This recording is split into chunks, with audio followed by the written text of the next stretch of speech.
दिहुली हत्याकांड, 24 दलितों की हत्या।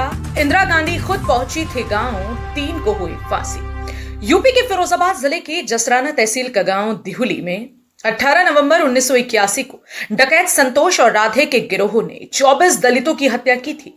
44 साल बाद इस हत्याकांड के मामले में इंसाफ मिला है। कोर्ट ने 3 आरोपियों को दोषी करार देते हुए फांसी की सजा दी है। 44 साल चले इस मुकदमे में 13 आरोपियों की मौत हो चुकी है। घटना के वक्त मैनपुरी जिले में था। इसी के दिहुली गांव में 18 नवंबर 1981 को हुए 24 दलितों के सामूहिक हत्याकांड से देश की राजनीति भी हिल गई थी। विपक्षी दलों ने इसे मुद्दा बनाया था। प्रदेश में उस समय वीपी सिंह की सरकार थी, उस पर भी सवाल खड़े हुए थे। देश की तत्कालीन प्रधानमंत्री इंदिरा गांधी ने घटना के 1 सप्ताह बाद दिहुली का दौरा कर पीड़ित परिवारों को सुरक्षा और इंसाफ का भरोसा दिया था। तत्कालीन प्रधानमंत्री के साथ केंद्रीय गृह मंत्री और प्रदेश के मुख्यमंत्री भी गांव में पहुंचे थे। पुलिस अधिकारियों ने काफी समय तक गांव में कैंप किया था। उसी वक्त गांव में पुलिस चौकी स्थापित की गई थी। मुकदमे के अनुसार सामूहिक हत्याकांड को अंजाम देने वाले अधिकांश आरोपी एक ही जाति, ठाकुर जाति के थे। आरोपियों के गिरोह का एक सदस्य कुंवरपाल दिहुली का ही रहने वाला अनुसूचित जाति का था। गिरोह की मुखबरी के शक में इस वारदात को अंजाम देने की बात कही जाती है। सामूहिक हत्याकांड के बाद जब विपक्षी दलों ने इसको मुद्दा बनाया तो 22 नवंबर 1981 को प्रधानमंत्री इंदिरा गांधी ने दिल्ली और लखनऊ के वरिष्ठ पुलिस और प्रशासनिक अधिकारियों के साथ दिहुली का दौरा किया था। वारदात के बाद दलित समाज के लोगों ने दिहुली गांव से पलायन करना शुरू कर दिया था। केंद्र और राज्य सरकार के आदेश पर पुलिस और प्रशासन के वरिष्ठ अधिकारी गांव में कैंप लगाकर रहने लगे। उन्होंने पलायन से लोगों को रोका था। घटना के बाद कई दिनों तक पुलिस और पीएसी भी गांव में तैनात रही थी।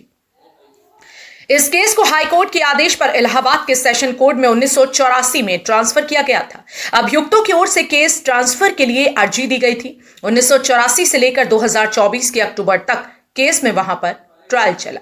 इसके बाद केस को फिर से मैनपुरी डकैती कोर्ट में ट्रांसफर किया गया था और अब 44 साल के बाद मंगलवार को अदालत ने 3 आरोपियों को दोषी करार दिया। दोषी कप्तान सिंह, राम सेवक और रामपाल को फांसी के साथ ही 50,000 अर्थदंड लगाया गया। वहीं ज्ञान चंद्र उर्फ गिन्ना की फाइल को अलग करते हुए उसके खिलाफ स्थायी वारंट जारी कर भगोड़ा घोषित कर दिया गया। इस हत्याकांड में कुल 17 आरोपी थे, जिनमें से 13 की मौत हो चुकी है, जबकि एक भगोड़ा है। मंगलवार को फैसले से पहले एडीजे विशेष डकैती इंदिरा सिंह की अदालत में जमानत पर रिहा चल रहे कप्तान सिंह हाजिर हुआ। वहीं मैनपुरी जेल में बंद राम सेवक को पुलिस ने पेश किया, जबकि तीसरे आरोपी रामपाल की ओर से हाजिरी माफी मांगी गई। दोपहर 3:30 बजे अदालत ने साक्षी और गवाहों के आधार पर तीनों को दोषी करार दिया। इसके बाद पुलिस अभिरक्षा में कप्तान सिंह और राम सेवक को जेल भेज दिया गया। राम सेवक और कप्तान सिंह को आईपीसी की धारा 302 हत्या, 307 जानलेवा हमला, 148 घातक हथियारों से लैस होकर उपद्रव करना, 149 गैर कानूनी सभा या विधि विरुद्ध जमावड़ा, 449 किसी के घर में घुसकर अपराध करना, 450 गृह अतिचार में दोषी करार दिया गया। वहीं रामपाल को 120 बी आपराधिक षड्यंत्र, 302 हत्या करना, 216 ए अपराधियों को शरण देने में दोषी करार दिया गया। वारदात ऐसे हुई। फिरोजाबाद जनपद के जसराना थाना क्षेत्र के ग्राम दिहुली, घटना के समय जो कि मैनपुरी का हिस्सा रहा, यहां 24 दलितों की सामूहिक हत्या कर दी गई। वर्ष 1981 में 18 नवंबर की शाम 5 से 6 बजे की यह घटना थी। डकैत संतोष और राधे के गिरोह ने एक मुखबिरी के विरोध में हथियारों से लैस होकर दिहुली गांव में घुसकर महिलाओं, पुरुषों और बच्चों पर ताबड़तोड़ गोलियां चलाई। इनमें 24 लोगों की मौत हो गई। बदमाशों ने इस सामूहिक हत्याकांड के बाद लूटपाट भी की। मामले में दिहुली के लायक सिंह ने 19 नवंबर 1981 को थाना जसराना में राधेश्याम उर्फ राधे, संतोष सिंह उर्फ संतोषा के अलावा 17 लोगों के खिलाफ रिपोर्ट दर्ज कराई थी। मैनपुरी से लेकर इलाहाबाद तक ये मामला अदालत में चला। 19 अक्टूबर 2024 को बहस के लिए मुकदमा फिर से मैनपुरी सेशन कोर्ट में ट्रांसफर किया गया। जिला जज के आदेश पर विशेष डकैती कोर्ट में इसकी सुनवाई हुई। अब 18 मार्च 2025 को सजा सुनाई जाएगी। आज दिल्ली गांव पहुंची और पीड़ित दलित से बातचीत की पीड़ितों ने बताया कि किसी के परिवार के किसी के 2 और किसी के 8 लोगों की निर्मम हत्या कर दी गई। तत्कालीन सरकार ने जो वादे किए थे उनमें से कुछ वादे तो पूरे हुए, लेकिन तत्कालीन प्रधानमंत्री इंदिरा गांधी द्वारा किया गया वादा कि उनको मुफ्त बिजली दी जाएगी, वो वादा पूरा नहीं किया गया। हालांकि अदालत से जो भी फैसला आएगा वे उसे अपनी मजबूरी समझ रहे हैं। अदालत की कार्यवाही के बाद पुलिस ने एक बार फिर से दिल्ली गांव में गश्त की और गश्त करने के बाद लोगों को शांति कायम रखने की बात कही। उत्तर प्रदेश फिरोजाबाद से खबर अनसुनी के लिए सुनील कुमार की रिपोर्ट। आएगा ऐसा ठीक है। तो कितनी लड़ाई, कितने सालों तक ये लड़ाई लड़ी है आपने? 44 साल। कैसे, कहाँ से शुरुआत हुई थी इस पूरे प्रकरण की? ये असला है इनके, ये बदमाश है तो हमारे यहाँ वो है सिवालो तो राधे संतोष की गैंग आई और थान सिंह काची हरी सिंह नारायण पुलिस के मुखबर है बिन पकड़वाए दे। अब रखवाए दे जाट होने के ऊपर के जाट वो गवाह बन गए साहब। ये कहानी बनी, गवाह न बनते तो न मारे जाते तने।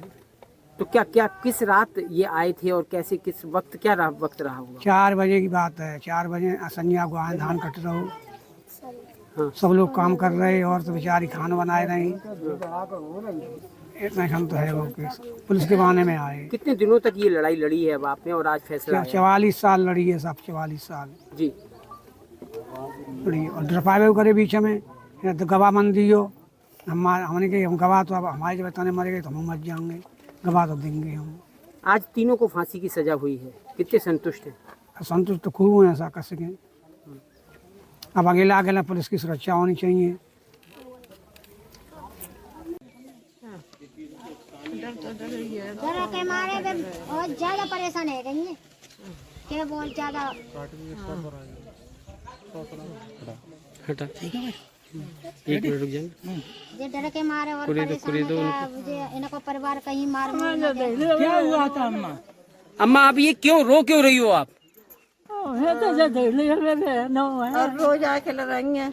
हाँ क्या अब डर होएगा, वो ज्यादा डर होएगा वो। जो मैं मरे गए उन्हें कहना है रोज है। हाँ अब जिंदा है नहीं तेरा कहना अब डर तो होएगा। अब डर है जाएगा। अब क्या डर है? खेत है, हाँ खेतों जाना है। में रात को पानी लगा होता है, दिनों को हाथ बाजार को जाता है। पुलिस आ गई है, वो कह रही है हम आपका ख्याल पुलिस अब पूरे गांव में है अभी, फिर भी आप हाँ पुलिस चली जाए 6 दिन में, 2-4 दिन में क्या करे बैठे, महीने में 2 महीने में वे तो किसी ने नाव खून हुए मैंने कहा बच्चा है बड़े बड़े। ये कुछ सुविधा ऐसी हो जो कि हम लोगों को डर हो गया है। अब न मालूम कब के टेकन चढ़ बैठे, ऐसा है। वही है। इस घटना में जो दिहुली हत्याकांड हुआ था 11 नवंबर से कुछ दिन पहले पुलिस द्वारा राधे संतोष के गैंग के कुछ लोग पकड़े गए थे, जिसमें इन लोगों की तरफ से कुछ लोग गवाह बना दिए थे पुलिस ने। उसी का ये बदला लिया गया था। क्या मामला क्या था? कितने लोगों की हत्या हुई थी और किन लोगों ने मारा था इनको? इसमें करीब 24 लोगों की हत्या हुई थी, जिसमें महिला थी, बच्चे थे, पुरुष थे। और ये राधे संतोष और उनके गैंग के जो लोग थे उनके द्वारा ये हत्याएं की गई थी। बता रहे हैं कि जो लोग खत्म हुए जो दलित थे ये लोग कुछ ठाकुर वगैरह जात के आते थे। अब जात के विषय पे एक अलग मैटर है, लेकिन जो हत्याएं हुई वो दलितों की हुई थी। तो 3 बजे तक इनका जजमेंट, 3 बजे तक आदेश आने की संभावना है। क्या लगता है क्या सुनाई जाएगी, आजीवन कारावास या फांसी की सजा? वो न्यायालय का निर्णय है। न्यायालय जो निर्णय देता है वो उचित होता है। धन्यवाद। नरसंहार में क्या फैसला आया है कोर्ट का, वो बताएं। न्यायालय के द्वारा रामसेवक, कप्तान और रामपाल को फांसी की सजा दी गई है और 50-50 हजार जुर्माना किया गया है। किस तरीके का ये नरसंहार था? इसमें 24 दलितों की हत्या हुई थी, क्योंकि ये स्टोरी में आया था कि राधे और संतोष के गैंग के कुछ लोग पुलिस ने पकड़े थे। उसमें ये दिहुली के लोग जो थे, ये लोग गवाह बन गए थे, जो दलित लोग थे। उसी के पीछे खुन्नस खाते हुए इनकी हत्या करी गई। 44 साल बाद ये फैसला आया है, एक पीढ़ी के बाद में इतनी देरी हुई फैसले में। इसमें पहले सन 83 में पत्रावली यहाँ थी, फिर 84 में यहाँ से हाई कोर्ट के आदेश से लोअर कोर्ट इलाहाबाद के लिए भेज दी गई थी। उसके बाद वहाँ उसका ट्रायल हुआ, उसके बाद फिर यहाँ पर मैनपुरी में इसका जुरिडिक्शन था, तो फिर वहाँ से जजमेंट के लिए यहाँ आई। सजा के अलावा कोई और रुपए की 50-50 हजार रुपए का जुर्माना किया गया है तीनों पे। वकील साहब, ये जो आरोपी हैं तीनों, इनकी घटना में क्या पृष्ठभूमि रही? कितने लोगों को मारने में क्या निकल के आया है? इसमें कुछ लोगों का, ये सब इकट्ठे इन लोगों ने हत्याकांड को अंजाम दिया था, सामूहिक रूप से नरसंहार किया था। और कप्तान और रामसेवक के द्वारा कुछ महिलाओं को और बच्चों को मारा गया था। क्या कोर्ट के अंदर इन्होंने ये स्वीकार किया है कि इनका इस हत्याकांड में हाथ था या नहीं? इन लोगों ने ये स्वीकार नहीं किया, क्योंकि कोई अभियुक्त ये स्वीकार नहीं करता कि अपराधी स्वीकार नहीं करता है, लेकिन जब उसके खिलाफ एविडेंस आ जाती है उसी पर न्यायालय जजमेंट देता है। जिन अभियुक्तों को सजा हुई है, क्या उन्हें जो सजा मिली उन्हें उस पर कोई पछतावा है या नहीं है? पछतावा है, अभियुक्त रो रहे हैं।